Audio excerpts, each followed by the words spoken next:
it seemed, when do you think like the start of like the run club like explosion was like in mainly in this scene, or I'm sure in Houston as well? Like when do you think it started?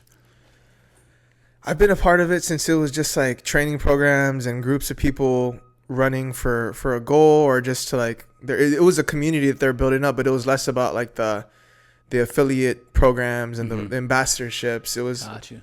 just about being in a community, surrounding yourself with like-minded people, where you wanted to be around and reach certain goals with. But as the last couple of years, it's more so like it's definitely an opportunity, especially with social media, Instagram being a platform. People are able to like establish a brand and build it, and they're obviously inspired by other people that have had good success with it, and that's kind of what their idea is to Mm-hmm. like do this and create it. But like I was saying earlier, like I don't know if they know the work that goes into it each and every Yeah. week. It's not just make a couple of hot events, uh, get a lot of followers, and just call it a day. It's like a every week thing. There's a group in Austin here that showed like a behind the scenes thing and had like a trending audio on it that was like, people don't see this like behind the scenes stuff where we're having our own storage unit. We're Mm-hmm. stocking all this hydration stuff that brands provide us, so that everyone has something week after week, and we can provide something fresh and hydrate our runners, especially for the summer months. So they're putting a lot of work, and I'm sure they're investing in that so that they can continue to build on that run community. For sure.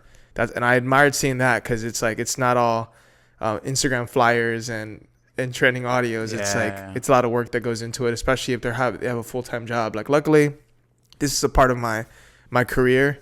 But a lot of the people that we're working with have full-time jobs, and all the event and glitz and glamour, all that's like an extra thing that they're Yeah. doing. So it's a lot that people don't consider. For sure. Yeah, and just kind of thinking, because I mentioned Run For It because that's like the first run club.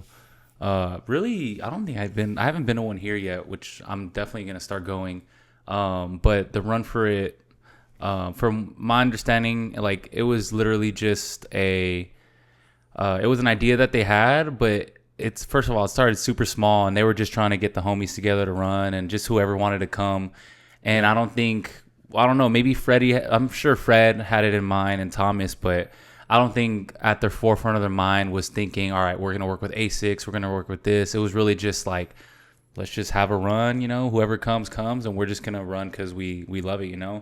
And I feel like it's slowly evolved into that. And I think that goes with anything, like whether it's podcasting, whether it's just whatever you want to do. I feel like that authenticity factor is like, I don't think it can't be replaced. Like people are gonna know, and they feel when something's authentic and you're doing it for the right reasons. And I don't know. In my opinion, I feel like I'm very much still on the path, but from what it seems like that stuff is just like a byproduct of the hard work you put in and stuff. No, Yeah. for sure. I agree with that. And I think it just goes with like the time. Like Run For It started authentically as like a group of people who wanted to build on something, wanted to come together, get some hard-earned miles in, and then maybe celebrate a little bit afterwards. Mm-hmm. And then as things change, and the ability to collaborate and promote stuff, and events being built outside of just like the club life, and it's like, oh no, we can build like a fitness event, but there's a cool factor to it. It's not Yeah. just like people running. Like running wasn't always the cool thing, Yeah. but now it is the cool thing. Yeah, It's like for sure. there's the dope apparel you can wear. There's the Young LAs and the Anaka and the Asics and the Nike Fit and whatever. So it's like all this stuff that encourages you. This enhances the way you feel when you're out there, on top of being somewhere, socializing, and then the main thing, which is like getting that run in, Yeah. working the body a little bit. Hell yeah. That's badass. And just just a little introduction. This is episode 69 of The Most Vulnerable Player. And we're sitting down with, you go by Chris. Yes. Chris Anton. Was that how you say your last name? I just say Anton. Anton? Yeah. Okay. Mm-hmm. Got you. And yeah, man, I think I'm sure majority of my audience right now is obviously back in El Paso. Hopefully, like here pretty soon, I start to build like a good base of people here in Austin. But just because I know people back home are curious and they're very familiar with the Run For It name, where did your association with Run For It come into the picture? And like, how did you meet Freddie, and how did you make that connection? For sure. I actually really like this story because it happened very organically. It didn't happen like off of a cold cut email or like we need this or we'd like this kind of support.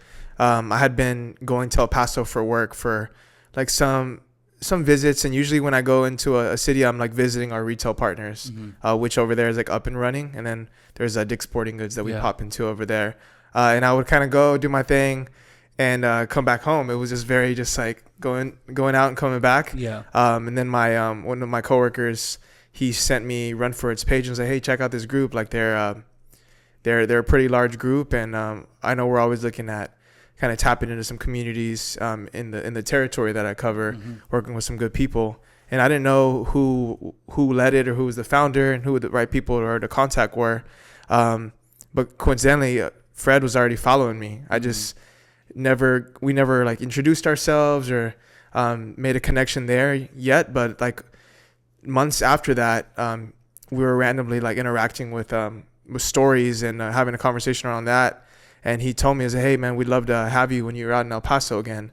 And I was like, all right, that sounds good. It'd give me another reason to go out to El Paso and drive some excitement to it. So that's kind of how it came to be. And as soon as we started planning on something to collaborate with, he planned an event around headquarters, which is, I guess, one of the spots over there. Yeah, 100%. I hung out a couple of times already over there and set up stuff. And what I was really like blown away by was like them really laying out the red carpet for me. Like they had a banner made to welcome Asics to the town and myself. And as soon as I was there, he wanted to pick me up from the airport and like, just give me like the presidential treatment as much as you can in this space, and show me the spots, which he did, and just made it feel like home out the gate. So that's how it came to be. We threw a great memorable event over there. I feel like it might have been the first time they were partnering with a brand. And I'm just grateful that it was me and what I do for work with Asics. So that was great. Kind of grew attached to like the cool food spots over there. Characters I got introduced to, Fred, Thomas, Brenna, Chris, and all them over there. And just really admired what they were doing. And since then, we partnered quite a bit. Hell yeah. That's amazing. I love that story. And in your eyes, I'm not sure if you thought about it, but if you kind of give us some thought right now, like what's being that I'm sure you've been to so many different run clubs. Is there like a main difference you see from like the RunForIt in El Paso and then maybe run clubs out here? Is there like a certain distinction or a certain vibe that's just different? I see some great stuff in all the run communities I work with, and that's just like a blanket answer there, I know. But I will say like, and I was gonna touch on this either way about El Paso, is like the run community is so like strongly Latino, which I've always been a big fan of, like because being in this sport for a long time, like I was always like the youngest back in the day, and I was one of the minorities out there in distance running, and now it's grown so much, and a lot of the communities I cover, it's very diverse, but in El Paso it's like the majority is Latino, and it is super cool to see, especially being there this past weekend at El Paso Marathon, like being at the finish line, watching everyone finish that 5K, half marathon, full marathon.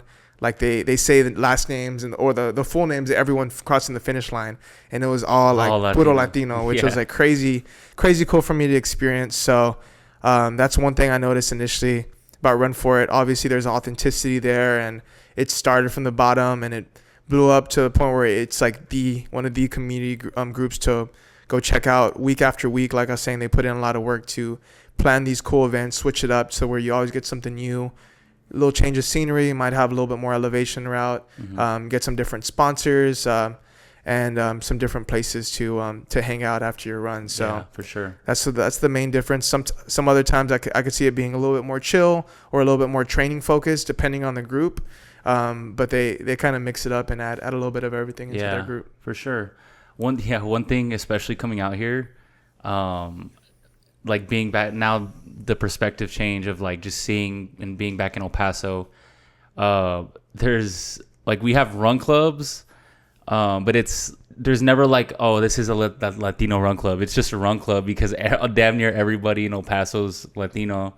And like you come out here and there's like there's specific. I feel like there's specific like Latino based run clubs and stuff like that. So I think that's just like kind of a culture shock out here because I like just coming out here. I'm like, oh shit, like there's little communities of minorities out here. When back home it was just like just all of us. Yeah, the majority. Majority. Exactly. I mean, sometimes I feel bad saying that, right? Because it just sounds like I'm just like calling out, just like, hey, I love seeing puro Latinos, but it's just different. It's different in the path that I've walked, and it's just cool to be a part of. Not saying that's how I want everything to be, but it just feels a little more special. Yeah, especially so close to home in the run space, and then being in El Paso just feels more close like that. For sure. And so for your story in particular, so right now you're at Asics. I don't know. I was like kind of doing some research. It says like you're basically like in the running technology department as far as just kind of. Can you kind of give more like explanation into that, like what your role is at Asics? For sure. So I am a tech rep is like a technical representative for the brand. So what it means is like all the technical aspects of a pair of shoes, whether it's the foam, the upper, the materials, being able to like educate someone on the product, whether it's a shopper, a consumer, someone in the community, and definitely all of our retail partners, making sure they feel confident with our product whenever it comes to that fit, or whenever they're getting people into the shoes, they know our product hopefully better than the next brand. Got you. And when did like that? First of all, like how'd you come into that role, and like how did that opportunity for Asics like come about?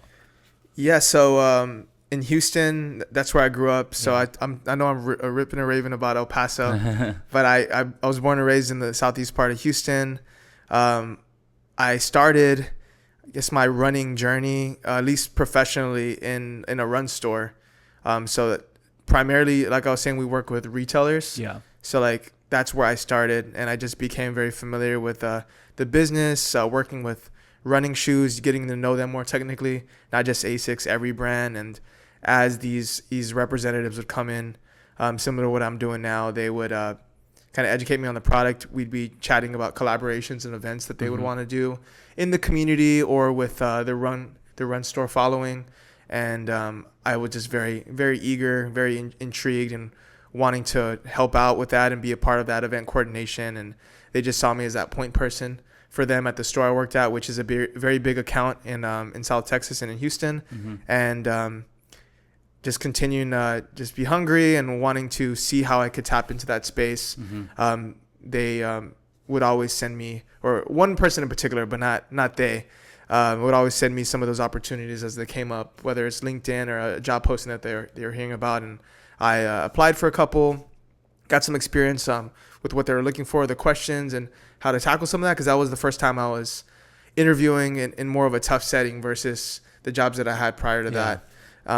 And got the opportunity to work with Asics and be in this role. And I know we'll talk a little bit more about it, but it all started in that store where you had to become very familiar with who's buying your shoes, the people who handle the product and sell it. Like those are our best friends. We want them to be very, like I was saying earlier, confident with the product. And that's the reason we have roles, is ultimately them. But on the flip side of it, working directly with people in the community, a lot of times with the support of those retailers, and getting to have those experience, like I mentioned with Fred and RunForIt. And I have those people throughout the territory in San Antonio, in Austin, in Houston, have my favorite community partners to work with, and they all have a different story. So very special. Yeah. And I'm sure like for just the general population, like we don't see like legit like just the technology that does come behind like making a good shoe, you know. Can you kind of give me like some basics, bro? I mean, just like as far as is there like the most important part of a shoe when it comes to like the comfort? Yeah, absolutely, man. So I'll give you a little, just because I'm curious, like it's nothing crazy. I'm not gonna get all like molecular with the chat here, but The classic shoes we're wearing are built on a more like steady platform. And definitely those are sick, by the way. Oh my god. Thanks, man. Yeah. These are the Above the Cloud 2160s. On the initial drop, they have like a transparent upper. You can kind of see through your socks. So. And are those more lifestyle or running also? This is more of our sports style. Got you. Part of the business. So sick. So this is what you'll catch me wearing the majority of the time. Love buying into our collabs, and right now our general releases are just like popping off. Last year we were up like several 100% on StockX, so we're definitely getting more hot on the market. Yeah. We have actually a collab with Sneaker Politics here in Austin dropping on Saturday. Hell yeah. So that's a big one. A lot of people are into that. It's like red, gold, silver, has a cool look to it. But I would say like the technology in these shoes has evolved to what it is nowadays, and they followed trends from like the success of maximum stacks. And by what I mean by that, just having a whole lot of foam under the foot. So people want that combination of comfort, being a lightweight shoe, being bouncy. So they don't just want something uber soft. They want it to be bouncy. They want it to be comfy, and then ultimately like look attractive on the foot. So over the years, brands have continued to refine and reshape the designs of their shoes to look more sleek, sexier to the eye. And right now, a lot of what you're feeling, or you're asking earlier about comfort, is the feeling of the cushion underfoot, but also how the shoe fits on top. Because a lot of times we buy the shoe and we're like, oh, I wear a 10.5, my toes to the very end of the shoe, and then your foot's not able to splay out and stay very relaxed in the shoe. So whether you're walking all day or running in it, you're just not getting a lot of comfort because your toe might be at the end, or it might be getting numb because it doesn't have the right amount of space in the shoe. So for one, getting the right size of shoe, making sure the shoe fits nicely, so the base of the shoe is a little bit wider, which is another part of the shoe that doesn't look as sleek as what we're wearing right now. So those are other parts of the shoe that make it more comfy. And then also the characteristics of the foam that you're running in. So a lot of the shoes now are like soft but bouncy, which is going to make them more exciting to run in, and not feel too clunky or cumbersome under the foot. So just a very unique time. And there's so many different options, from the height difference from your heel to your forefoot, and whether your shoe has a plate or not in it, and then the material that the upper is and how structured or not structured it is. So there's a lot of like pick your poison, different flavors when it comes to running shoes, but it comes down to just what works for you. And a lot of these stores and places that you can get shoes from, even if it's online, you're able to give them a couple tries, whether you're running on that crushed granite of Town Lake or on the concrete, and make sure you feel good. There's no shin splints, and it's working for yourself, fits your foot right, works for the body. Hell yeah. And maybe I don't know, maybe I was young and wasn't like super tapped in, but I don't know, maybe you can like speak to this. I feel like when I was maybe like in elementary or just coming up, but Asics wasn't as popping as it was right now. Like in my opinion, I feel like in the last few years, like it's definitely hot right now. And like, I feel like I don't know, is that a recent thing? Cause I remember just growing up, like Asics were kind of not like cool, I would say, to wear. No. So that type of shoe that I said we're like up in and growing in is like technically considered like a dad shoe. Yeah. Cause it has like those overlays and all that on top. Yeah, I remember like dads wearing Asics type thing, you know? And these shoes were running shoes of the past, like running shoes of the 90s. Yeah. But now people like that silhouette for like casual wear, like we're wearing them today, like sneakers today. So they like the fact that they're more breathable. Upper is nice and flexible. At least that's why I've always liked them. Yeah. And unlike a pair of Forces or Jordans or anything else with more of like that leather, like pigskin upper. Yeah. Like it doesn't feel like you have to like break them in or wear them for an extended amount of time until they get comfy. Like they're comfortable out the box. Yeah. And they have that lightweight feel to them. They have more that vintage, like leather, like retro feel to them and look to them. So I feel like there's a lot of reasons people are buying into them and just getting more familiar with the look. Like we're not talking about like those Air Monarchs dad shoes. We're talking about these new retro runner silhouettes. So that's why like retro Asics, retro New Balance, Sauconys, Nikes, etc. Like that's a big part of the displays now when you go into a big sporting goods store or a JD Sports or Foot Locker or even run stores that carry them. They have just a big section of those shoes. That's what people are looking for right now. And Asics is one of those brands that has a bunch of those retro running silhouettes. So So like they used to be cool, but now with the resurgence and that trend, they've been popping off the last couple of years. And on top of that, the running shoes that we make have been getting a lot of attention. So if those same consumers are tapping into the running realm, they're able to like make that correlation, like, oh, Asics is cooking right now, and that just adds up to the growth of the brand entirely. For sure, hell yeah. And so for you, just going back into just more of your life, man. Like, what was so you grew up in, you said Southeast Houston, right? Mm-hmm. What was your upbringing like, man? Did you have any siblings? What was like just your home life like growing up? Yeah, I grew up in Southeast Houston. I was raised by my mom, and I have two older sisters. Mm-hmm. One of my older sisters actually got me into running, and then my middle sister is just one of the most creative people I know. So luckily grew up in a house of women, strong independent women. Yeah. And grateful for it. And I'm the youngest, so I know people have their thing about being the youngest child and whatnot, but I don't read into that too much. I just attribute a lot of my my good work ethic and being a sweetheart to them. Yeah, I'm the youngest too, bro. So. Yeah, you feel me there. Yeah, but definitely I can't complain about my upbringing. I love where I grew up. Grew up on some good cuisine. Mm-hmm. I was thinking about how I was gonna answer this question. I was gonna say I grew up on like the tortillas de harina with like butter and cheese and weenie and egg and all the good stuff, and definitely got connected with running at a young age, but was like super into like playing basketball. Yeah. Never got like super good at it. I always felt like I was a deadly shooter. Yeah. But if I would have understood it like this guy on social media is like, I understand it now, then I would be science. It would be a little bit different. But I always felt like I was a good shooter. I love watching wrestling growing up. I felt like I've always been like a visionary. I always had a big imagination. Mm-hmm. I could like take toys and action figures and just spend hours just like visualizing this like show because of me watching wrestling and knowing storylines and putting stuff together. And to me, that was one of my favorite memories because I remember it just being like a new thing for me every single time I did that. And you're letting me tap into like the upbringing here. Yeah, but what else? I played some video games growing up. Was always big into like the sports games, the 2Ks, the Maddens, a lot of the adventure games and that kind of stuff where you can like. Seems like you had a pretty good childhood. Yeah. I was grateful because if none of this would have been possible without good parenting and being able to have some of these like luxuries growing up. Yeah. If you don't mind me asking, you said you were raised by your mom. Did they like split up or what was kind of like that situation? Yeah, my mom and dad, which I don't really have a good relationship with my father, but they split up like before I can remember. Mm-hmm. So that's why I said that I was raised by my mom ultimately. Mm-hmm.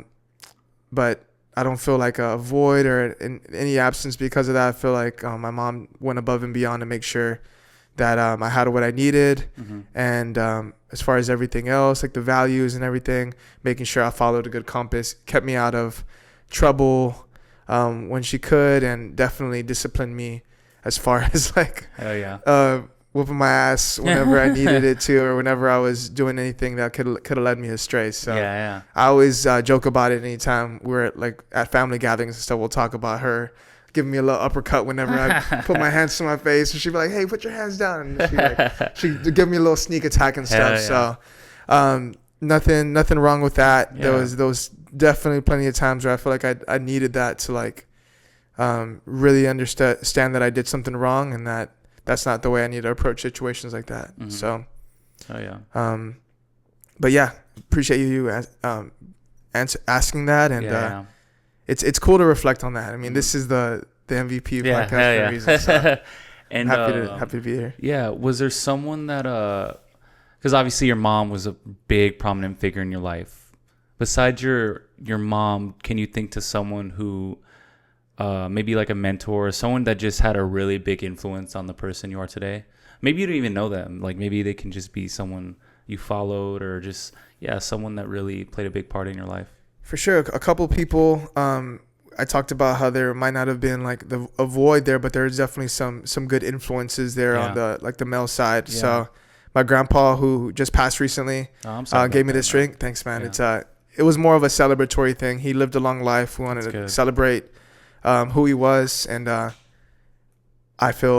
just feel like he lived a great life. But he was always that mentor as far as being that father figure, that male figure, and someone to look up to that would take care of his family at all costs, even if he wasn't with my grandma. Yeah. The majority of my life. So showing me that even without that, he was there for his family, for his kids, his grandkids, and just a hell of a person. Had a great sense of humor. Had some stuff that should have stayed in the past, but those are things that we could like laugh about and just say like, hey, like you're not gonna change, and just love him for who he is. Yeah. How old was he? He lived till about 94, if I'm not mistaken. Dude, that's insane. 93, 94. Yeah, because my grandpa lived till about 94, and like it seems like they're the same person, bro. Because he split up with my grandma like probably majority of his time, but it's the same kind of story. Like he was just seems like the same type of guy. Like I actually have a picture of him right there. He's like the dude in the. There's like a little card. I don't know if you see it with like the flower. I see it. Yeah, it looks sharp. Yeah, for sure. But yeah, it's a crazy coincidence that it was like this, like the same age. Do you know what like part of Mexico he was from? My grandpa was a Chicano, so he was he was born over here. Oh hell yeah. But my Mexican roots, I go back a couple generations, at least to where I can pinpoint like where it was from. Like, even my grandma, she was born like on the border, like an old town that doesn't even exist anymore, but really south. Got you. But Anton that's not a Hispanic name, is it? I had this conversation with someone the other day. Like, there's an accent on the O. It's Anton, but okay. My biological father's last name is Rodriguez, and he's Puerto Rican, born in Puerto Rico, and he took the last name of his stepdad, which it was Anton, from Gregorio Anton in Florida. So maybe there's some but it's ties there. But it's Anton here, not in Austin. It's Anton, not Anton. Yeah, in Austin it's Anton. Anytime I've looked up like my name, Chris Anton, or just like Anton last names, outside of like the cousins I have in the New Jersey area and the family I know, it's usually not someone that looks like me. Yeah. So, and it's not even the first name; it's the last name. So just own it. I'll just own it, and there has to be some kind of connection. Yeah, for sure. Yeah, and so when you were coming up, like let's just say kind of getting into more like 17, 18, like when you start kind of thinking about like what you're gonna do, did you have any idea of what you wanted to do? In high school, like I was playing sports and I was running and I was like doing distance running, but just for myself. I wasn't doing it to be like a pro runner. Yeah. So I honestly didn't know what I wanted to do, but whenever it came to it, I always thought like kinesiology as a major, and getting into like occupational therapy, physical therapy was like what I wanted to do out the gate. Same. So that's kind of what I was shooting for. It didn't get to that point because I feel like my life got intercepted by running, which eventually turned into working in this run space, which I'm not mad at. It's just what the path that ends up going down, and that's why we're here, man. Like I wouldn't be here if it wasn't for that path, but it was originally like science-based biology, kinesiology, with a plan on getting into physical therapy. Hell yeah. And so you went to UTSA, right? Mm-hmm. So you go to UTSA, you just do, what was like your college years like? Were you still running? Did you go a little crazy out there? It was my first time being away from home. Yeah. I definitely wasn't the most focused on school, I will say. But I had a core group of friends around me that I would just like go work out with. I was in an organization called HSA, or Hispanic Student Association. Mm-hmm. So I had some good influences around me as well. Yeah. But I definitely wasn't focused on just my undergrad and getting what I needed to done. So I felt like I needed to move back home, not only because I was homesick, but because I needed to like focus a little bit. Yeah.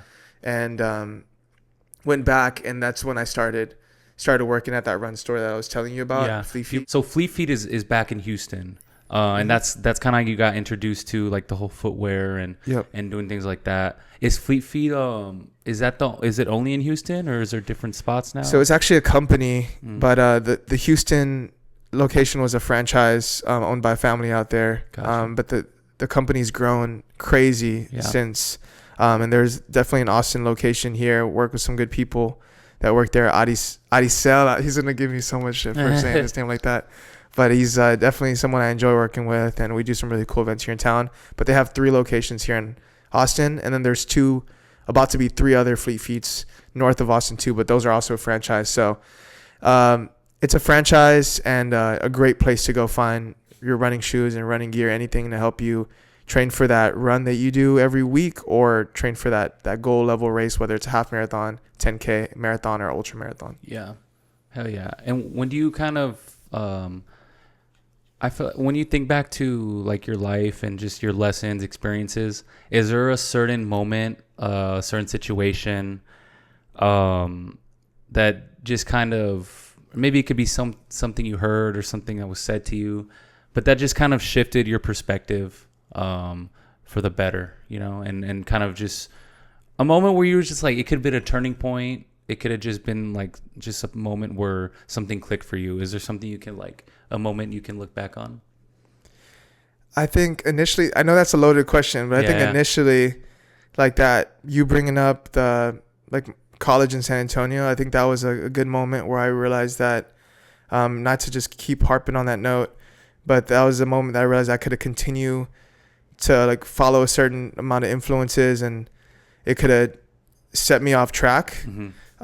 I could have just never found out what I needed to do, how to be responsible, how to have a good work ethic, waking up early, starting my day at a different hour, like, and then shifting gears back home to where it brought me back somewhere that I needed to be to get back on track. Yeah. And just see things a little clearer. And then it connected me with the run space, which just, like I said, took me or brought me to where I am now, and introduced me to this space in the running industry that taught me that there's like jobs that exist, whether it's at the retail level or at the marketing level or the product education level. Like there's so much potential to work in this space and continue to grow.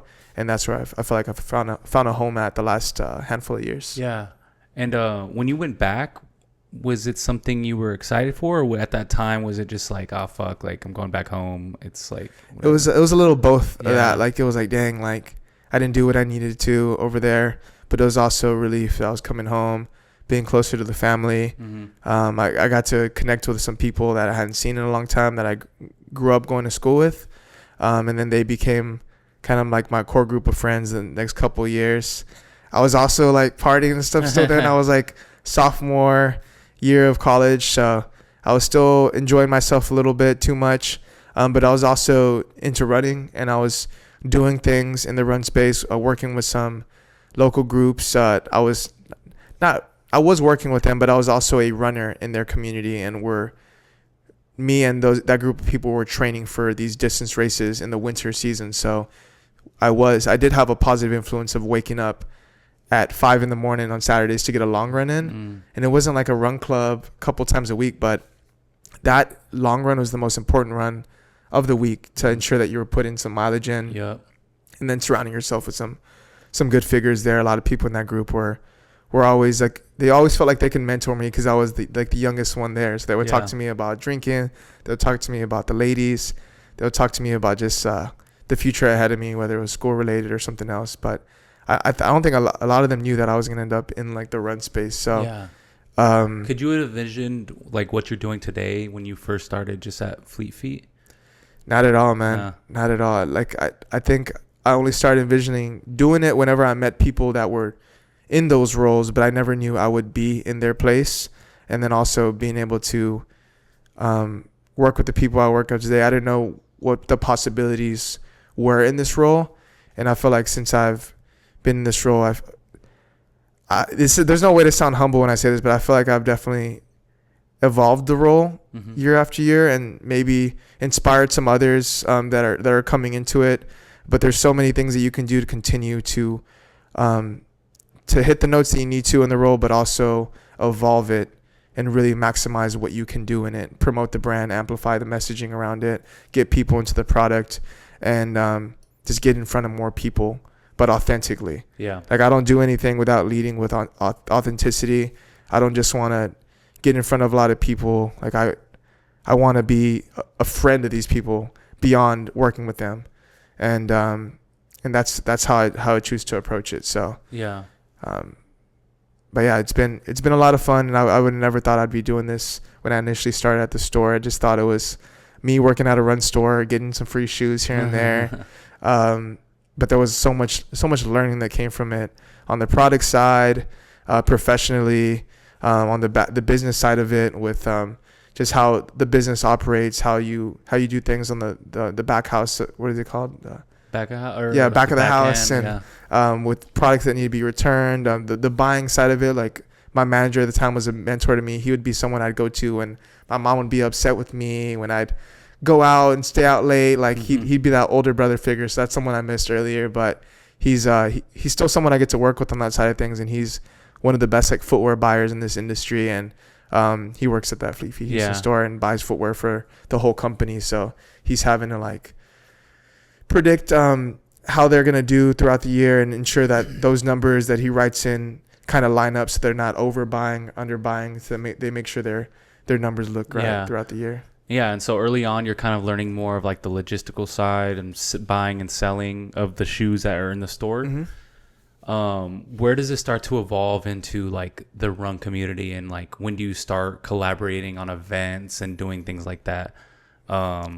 Yeah, how does that come about? Because that's something I'm not confused about it, but, like, I feel like it's such a new thing. How did that all work out? So being at the store, there was a point where I just wanted to do a little bit more. Like, I loved what I did, and I just felt like I wanted to do a little bit more. So I think at the time I was like, how do I get a hold of, like, our Instagram page? Like, can I, like, get the Instagram login? Mm-hmm. It's like, 'cause there's so much we need to promote. We have 5 stores. And what year was this around? Doing this. This was probably around, like, 2014, 2015. Got you. So it feels like so long ago, man. It was like 10 years ago. It was early on in social media, really. Instagram. It was. And at the time, the running store, we had, like, just a couple hundred followers, I can imagine. Yeah. Just a small page. I think now they're working their way to 10,000. Hell yeah. For a run store, it's always challenging because the algorithm works its way. So kudos to anyone who's built up that platform and made it what it is. But I think wanting to do more there, so taking the reins there, shooting a little content here and there. And this was just, like, with the iPhone. I don't even know if I had an iPhone at the time, but I would take the shoes and the product, shoot them in store. Then I was like, this is getting too boring. Let's go out into the community. Let's go to landmarks. Let's do stuff on my way home. And really enjoyed doing that. That was a lot of fun. I really fell in love with just content at that time. And we're just talking photos here, nothing too crazy. Now it's like a whole world of content editing styles, AI. Like, you don't know what's real, what's not. It's so wild, but it's also cool to see how it's flourished. But doing more there, and then getting more involved with, like, hey, let's plan some events. Let's do things with these run crews. Let's do this type of event in store. And I was responsible for, like, creating those, like, that promo, that little Canva, Instagram pic, whatever, to promote it, getting the vendors locked in. So just trying to drive more people to the store. Got you. Okay. And that's where I learned is to collaborate a little bit, involving different, like, food vendors, drink vendors, filling out a flyer a little bit more. And that's, I feel like, where it really came to play, like, oh, this is where I can see this experience translating into something bigger later, which it did. But that's where I really first started experiencing, like, that collaboration. And then even on the content side, working with people that had better cameras than that iPhone I was using, that I can work with in the community, that can take some higher level photography for our Instagram page. And I think it was still, like, a start for, like, running stores to create, like, higher level content. At the time, it was people still just doing stuff in store. Felt like it was kind of dated and corny. Again, we're looking back at it, so it always feels that way. But doing that, and then seeing how effective these higher level photos were, like, people were only doing that stuff for campaigns, not for just, like, hey, we have this shoe in store. And eventually now people, they know the playbook, and it's how a lot of people operate today. But I was like, oh, I need to get a camera. I need to, we're paying this for this, or we're trading shoes. for this content. Like why am I not learning this stuff? So that's when I started to pick up things a little bit more. And then I feel like right around that time, that's when those jobs started clouding around, where I was like, hey, can I eventually get into one of these roles, even if it means me moving away from home to Austin? And because you were dealing with these Asics reps and these Nike reps, I would imagine. Okay. Yeah, I worked with them a lot, and a lot of them would tell me, and like, hey man, like, we really think you'd be a great fit for the brand, but like you need to go back to school and get your college degree and all that. And I didn't have my college degree. Banking on utilizing the experience I built, my market knowledge, and things I knew about competitor brands and what the brands needed to know about me that set me apart from the candidates to shoot my shot. And then I got blessed to work for a company. So yeah, it's kind of how it all got started. Yeah. Hell yeah. And once you got hired by Asics, is that when you moved to Austin?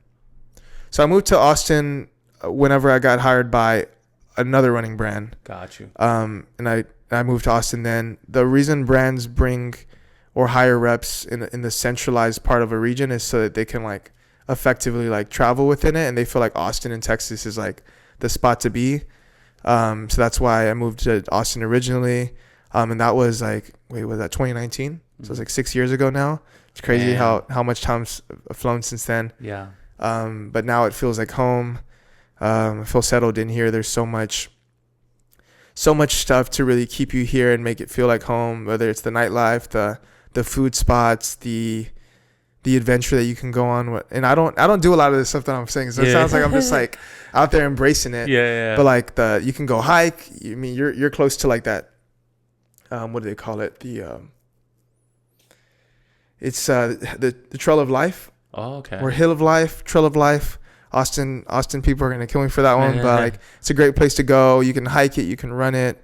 There's some water in it. The green belts in general is beautiful to hike. It doesn't feel like you're in Texas. Gotcha. At least it feels like the hill country, but being from Houston, you didn't see anything like that.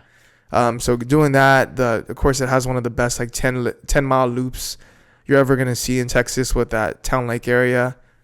Dude, I've been here for 3 weeks, and it's like there's so much shit that, dude, it's like I'm so overstimulated in a good way, where it's just like, dude, there's so much shit to do. And I noticed that you put Houston over Austin, like in your bio. I mean, you're from Houston. That's always gonna be your home. Is that something you catch flack for? No, that actually, I might need to change that. That actually, that was just to show that I went from Houston to Austin, like the arrows. Oh. But I didn't want it to look like a greater than. I thought it was greater than. So I was like, oh, okay. Like, okay, I need to put like. There's some people that have like the. And I got a lot of slack recently from my girlfriend about like, things in captions. So now that I'm thinking about it, she told me that having flags in captions is kind of cringe. And I don't know about that. Talking to someone about it, but now thinking about that, I'm like, yeah, other people have like the city to city in their caption. Is that kind of cringe now? But I don't think it is. I think, I mean, you could keep it, bro. I mean, if you think Houston's better than Austin, especially, then do that. But yeah, initially I was like, oh, Houston's greater than Austin. For sure, I think if you put the emoji arrow, then that'll probably clarify some stuff. But that's all I was like. No, that's a good one. Yeah. The emoji will clear things up. Yeah. But I do like going back to like the potentially cringe element. I do think that representing like my roots and like, or like at least my ethnicity was big. So with the flags, I just like to represent on there, even down to like the name IRunForTacos. It's like anything that I had on Instagram was so like running focused at first. So I was like, all right, I wanted to represent me, but I also want to connect back to who I am and show people that I am a Latino and that I'm proud to be Latino. So whether it's the flags and showing that I'm Puerto Rican and Mexican, the I Run for Tacos to connect it all, or even just showing where I'm from, where I live now, it's a part of it. And then you have like the brand stuff in there too. So, and just like doing like my like little bit of research on you, like, bro, you're really tapped into like the food as well. Like it seems like you're a true connoisseur of like, maybe not even just tacos, but like just food in general. How did those two worlds mesh for you? And yeah, what is like something like, do you actively try to go out and try new spots, and like how does that work for you? For sure. Whenever I was thinking of the name, beyond like the cultural thing, it was like ultimately like you run because you want to eat more of this, and that's how I've always seen it. I've never like followed a strict diet or anything like that. I've never been on any crazy diets. It's just been like, hey, I run a little bit so I can go to Whataburger and get 2 burgers if I want to. You know what I mean? So I'm always been big of food, and a lot of the people that know me well, they'll know that I'm like obsessed with food, or like a big foodie when it comes to like special items and collaboration food and stuff like that. So love trying all that stuff, and I tap into it a little bit. I wouldn't say my Instagram's a food Instagram. If I post any food, it's like to the stories. Yeah. Okay. Or like in a slide of like recap of a month or something. Got you. And what's like a good there's probably so many spots, bro. Can you give me like 5 off the top of your head? I just have to try here in Austin. For sure. Let me think about them real quick. Like if someone's visiting, you know, you have to take them to these places. It's a tough choice, but yeah. Usually whenever I tell someone, and I'm not gonna tell you like these really fancy spots, but because I'm more of like a casual spot guy. Like I want something good. I don't want it to be like this little thing for like $50 or whatever, you know what I mean? So usually I tell people to go check out Guantos Tacos, because I feel like they're the best like taco business in Austin. And it's a food truck. They make tacos just very authentically, like border town style tacos, and they're off of a food park on 12th Street, so close to UT. So I'll check them out. They're a little yellow bus, but they've grown crazy big now. I think Noah Khan was in town, and they cooked food for him like at his show. So it was like a special request or a rec, and I think that speaks volumes to their growth. As far as other businesses go, kind of more of a casual joint that I tell people to go to because the vibes are there, the margaritas are there, like the drinks and like the vibes. It's called the Nada Cantina, and it's off of Cesar Chavez. That place is gonna have just like good tacos. I actually think they have like a more premium version of a crunchy Taco Bell taco. Got you. There with that like actual good meat. Yeah. And mostly the drinks and like the aura there is is nice. Hell yeah. So then now that's a good place to take friends, have some drinks, have some good food. Let me see. Dang, this is a little tougher than I thought. I like a Tex-Mex spot, or actually a Mexican spot close to where I live called Fonda San Miguel. I feel like they have some really cool authentic offerings. Got you. What's a good burger spot? Burger spot right now, my go-to burger is Not a Damn Chance burger. I've been there. Yeah. Hell yeah. You've been there? Good. It's super flavorful. A lot of good zest to that burger. People use zest in a lot of different ways. I mean, just like it's a flavorful burger. Yeah. A lot going on there. The fries are good. I've had some good comparable ones too, but I feel like that one's one that I'm not gonna go wrong with anytime I go. Pizza. This one's kind of well known, and I still consider it like the best pizza in Austin. I'll say Home Slice. Home Slice. I live closer to the one that's more like family facing versus like right on SoCo. Got you. But they still make a damn good pie. Like, yeah, I gotta try it out. Crispy pepperoni. Fred really loves that. Whenever he was at the academy, he said, was it he'd get out and go straight there every single time. You. I know exactly which one. Yeah. So that one's good. I mean, most people have their slices or pizza by the slice, but if you go there and just get a fresh pie, even their subs are pretty good too. Like their Italian subs are some of the best as well. And then just get ranch and all that good stuff and load it up. Hell yeah. What side of town are you living on? I live up in, I don't know what they call it, but off of Burnett. I think that's the Crestview, Allendale area. Okay. So like east, west? I say north central. North central. So I'm like within Mopac and 35. Got you. And I'm north of UT, so I'll say north central. South of the Domain. Got you. Okay. Good spot for like drinks. There's so many of those spots too. I don't know why I'm blanking here. There's a little cute spot we went to recently, close to down on Cesar Chavez, going out there, called Lovebirds. Kind of had more of a pink element to it. Got you. Cocktails and stuff, man. I've had so many good spots for them, but I'm trying to think of the places that are more moody. Actually, there's a place called, is it Betty's? Yeah, Betty's, and it's by reservation. Mm-hmm. But I thought that was a great like cocktail lounge too. Yeah. And we went on a time that there's a barbecue truck that you got to try. Actually, this is more of one that I should have mentioned earlier, but it's called CM Smokehouse. CM, and they're usually posted up at Bolden Acres, which is a pickleball venue. And they have a truck back there, but you can order on like your phone, and they have a brisket crunch wrap. Oh shit! So think of we kept talking about Taco Bell, but elevated. Like think of a crunch wrap supreme, but elevated with brisket. Yeah. And like queso and stuff in it. So that's really good. But going back to the Betty, Mm-hmm. like they have the CM Smokehouse posted up out there sometimes, and they do like a steak night. Mm-hmm. And they cook the steak on a grill, but it comes out like you're at a steakhouse, which I think it's like an electric grill too. Hell yeah! So they make sure you know, like, hey, we can do any kind of meat. We can cook barbecue. We can do steaks, and then on top of that, the venue that hosts the pop up is just a nice intimate spot, kind of just a nicer vibe, and they have really good cocktails. Got you. Hell yeah! And so out here, what and if you need to like take a breather, bro, just let me know. Like, we don't have to. I don't want you to be out of breath and shit. No, I'm concerned about myself, bro. Like, damn, I'm short of breath over here. What run clubs do you work with most out here, or do you have like a home base run club? Like, how does that work? When is this podcast gonna come out? Probably in like 2 weeks. Okay. Yeah. Hopefully, right. if maybe sooner, we'll see.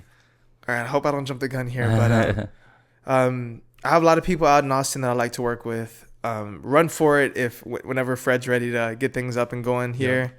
Yep. Body Art Run Club, they meet out of Lift ATX on Wednesday nights. Mm-hmm.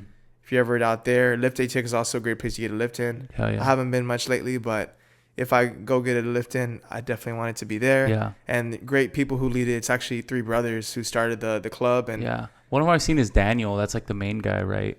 Yeah, he's the main guy for the gym, I believe. Yeah. But their run club, they kind of lean on that Lyft family, and they've just grown a really good community there. Oh yeah. But like I said, three brothers run it up. They have a big one in Houston, and they have different body art run clubs throughout the country, and they utilize and work with personalities in those communities to bring body art run club to those cities. And I've seen them do some great stuff where they do it. So Body Art and also Good Grief Running here in Austin, they meet on Mondays down the way here at Noble Joe Coffee off of East Riverside. Mm-hmm. So it's a little food park behind an apartment community. And they meet there, and they're able to access the trail on the boardwalk area and do a 2.5 and a 4 mile loop out there. And we're actually pretty close to getting a partnership with them. So it'll be my first Asics partnership in the territory. So I'm really excited to support that, be a part of what they're doing, and also actually being a part of what they're doing and like joining them every Monday morning, so I can kind of start the week off on the right foot and get those miles in for myself. So hell yeah. And when it comes to like the events you throw, I'm sure they range like so much. Are you hosting and collaborating an event every week? We try to like be at events every week. I say maybe we'll say like 4 to 8 months, 4 to 8 events in a month. Mm-hmm. Even if it's not a week to week thing. And they can range from like a product demo inside a store or some more offsite, and then other times there could be other things that I'm trying to include, maybe supporting a food partner that we've been wanting to work with. Like there's one that we're working on El Paso. We're working with different food partners, getting some people to serve beverages, whether it's coffee or alcohol related or just straight up hydration. What else? Other brands that we can involve that aren't competitive with Asics. Mm-hmm. So there's ways to continue to build on stuff, have really cool items that people need to come for, that they need to take with them, whether it's like the 5-panel caps that we did recently at the RunForIt event that people are like, oh, we got to go there, we got to get lined up for the item, whatever it was. So there's things to do and places to host events that can really switch it up versus what the other brand is doing. Yeah. So when it comes to having a successful and memorable event, what do you feel like are the key things that you have to focus on? For sure, making sure the experience is like a lasting one. So when it comes down to some of those things I was talking about, what people are eating at the event, what they're drinking, the people that are there, like whether it's a small, intimate crowd, a quality crowd, or a large just hall of an event. Definitely want to make the experience smooth, regardless of the size of it. Have some cool features there, work with some cool brands, some cool people, and ultimately just making sure there's good communication from the start to the follow-up, and shooting some cool promo for it. Hell yeah. To me, it doesn't feel like a good event unless there's like a good lead up, a good promo. Like, it satisfies me to see that, and obviously it sets the event up for success, knowing that it's going to increase the amount of people that are going to be there. So that from start to finish, good communication, especially working with a lot of people, they're going to need to make sure there's good communication all the way through the end, and then making sure all your event partners and people you worked with know that you're grateful to work with them, and you hope to work with them the next time, because that's not where it ends there. There's going to be another one. So I think that's what makes me feel like it was a successful event. Yeah. What do you feel like your greatest strength is? Hopefully, I'm not gonna say hopefully. Let's start with, I want to get, what's your greatest your biggest weakness, and then your greatest strength. Dang, getting vulnerable here on the weakness side. And something that you're gonna obviously probably want to improve. Yeah. Can I take a little bit of time? Yeah, for sure, bro. Hold on.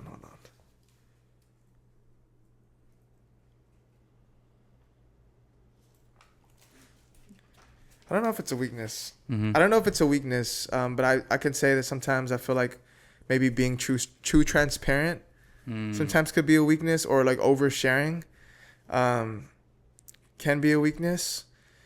So I would say that, just because some people can see those things as like or this person feels this way about this, or like you could definitely give them a bad read of who I am, and I don't want that to be the case. I don't want people assuming I'm something based off of something that is shared so slightly. Yeah. So you're just very honest about things. Yeah.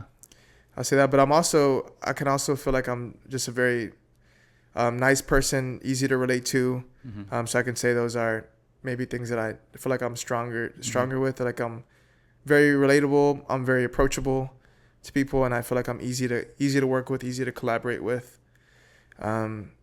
And I feel like that's something I've really leaned into the last couple of years in this role, and just in life, maybe even some like more personal things that I've done on the entrepreneurial side with like merch sales, or just outside of work. Yeah. Hell yeah. And what are some goals maybe that you set out for yourself this year? Like, what's something big you really want to make happen this year? I want to keep I want to travel more on the personal side. Like, I want to do stuff outside of the workspace, just to see more things, try some foods from around the I'm not going to say globe, but places that I'll travel to. I'm going back to Mexico City, so I want to keep trying some good stuff over there. The food there is amazing. I definitely want to continue to not miss a beat at work, and just continue to build there and work on the stuff we have going on this year around our ambassador program. And there's always something to work on around product releases, and thinking of how we can show up different than the next brand.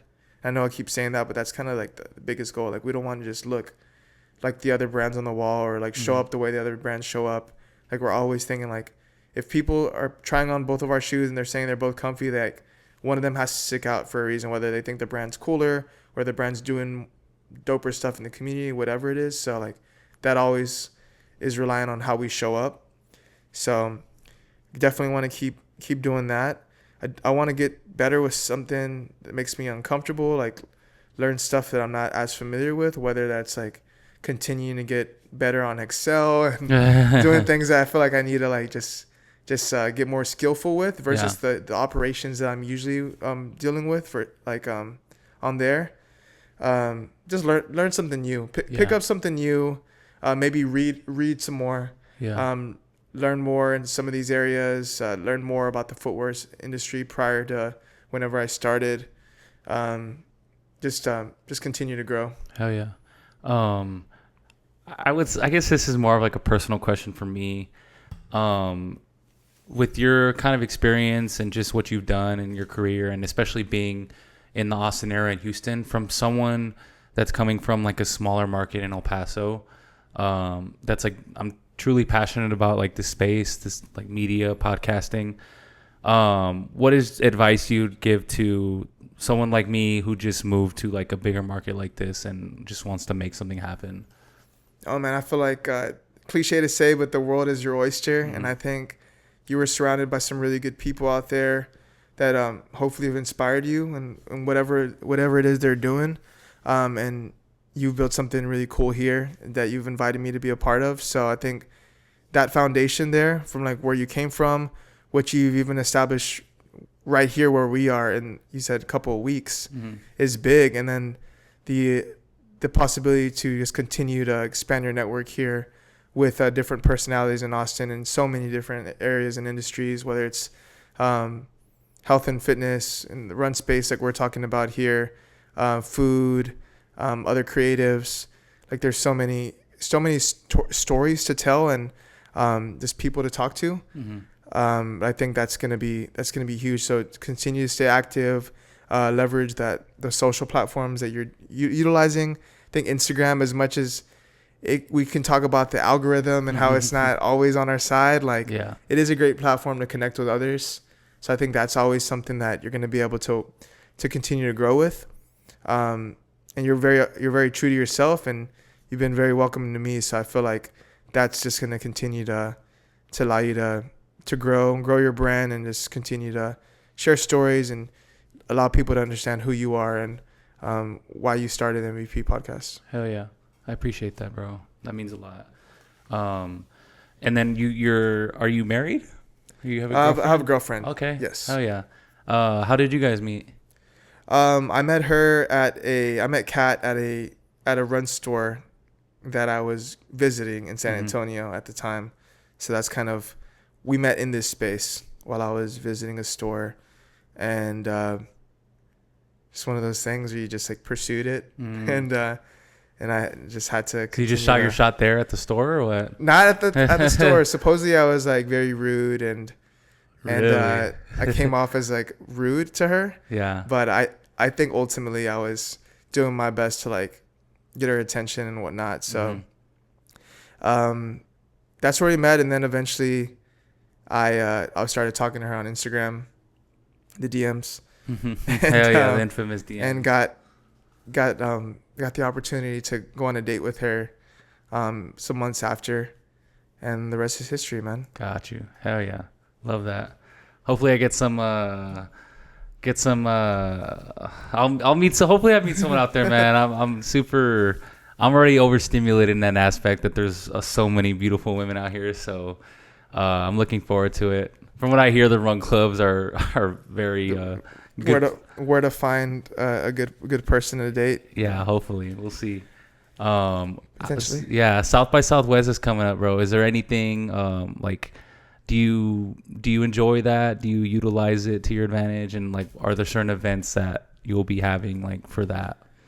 I actually won't be doing much work events during South by Southwest. I know it's a great time to activate a brand, which is super awesome.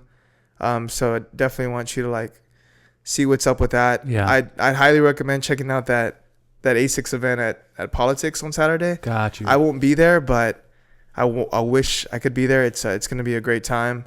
And anything else related to technology or footwear or food, a lot of cool times where brands are like, no, we have to do something big here. A lot of people are traveling in for this. Like, we obviously love our local people and want them to know who we are if they haven't met us yet. But definitely they want to get a rise out of those people coming into town that can always suggest their friends to check out that spot when they come into town. So big opportunity for that. But the part of South by Southwest, I usually fly to LA for LA Marathon, which is coming up. Oh yeah. So big marathon that we sponsor as a brand, but also a big year coming off of the fires in LA. I think it's like a big like redemption race for people.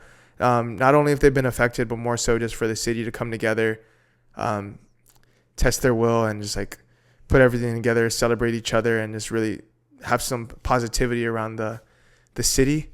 Not only that they got Luka and like LeBron and all that. Hell yeah, and number 2 seed, baby. And they're up there with that, but Yeah. they also get to celebrate LA Marathon weekend in a couple of weeks here. Hell yeah. So I'll be out there with the brand and a lot of our team. It's a good opportunity to like meet the team and a lot of coworkers who haven't had the chance to meet in person yet. So we're gonna come together.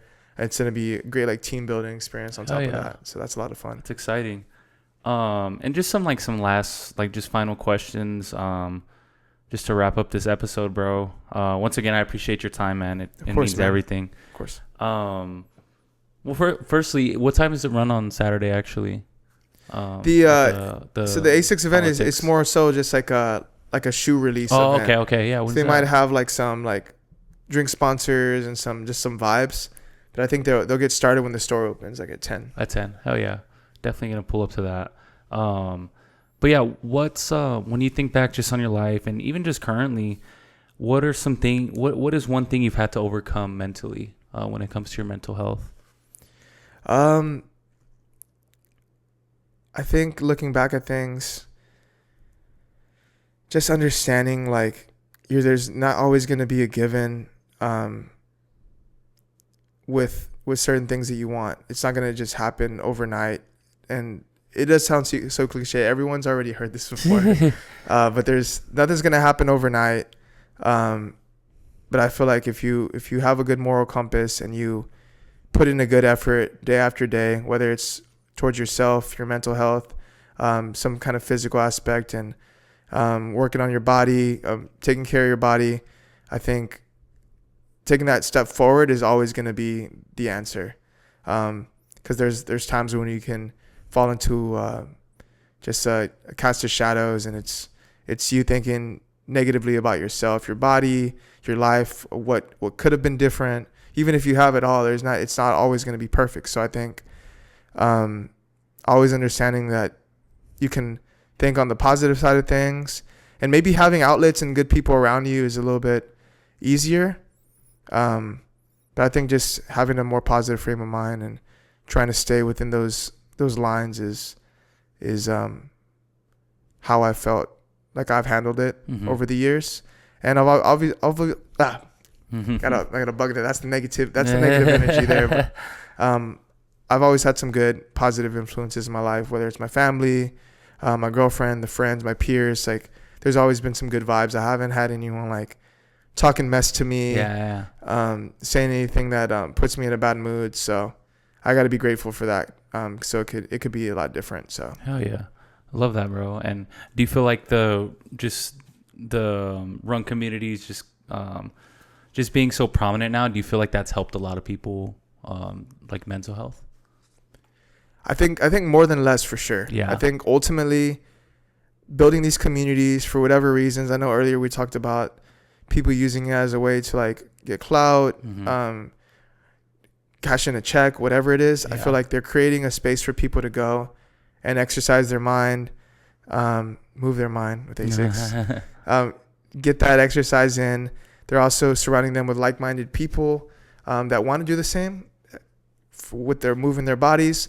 And it could also be with the motive to meet someone special in their life. It can be good too.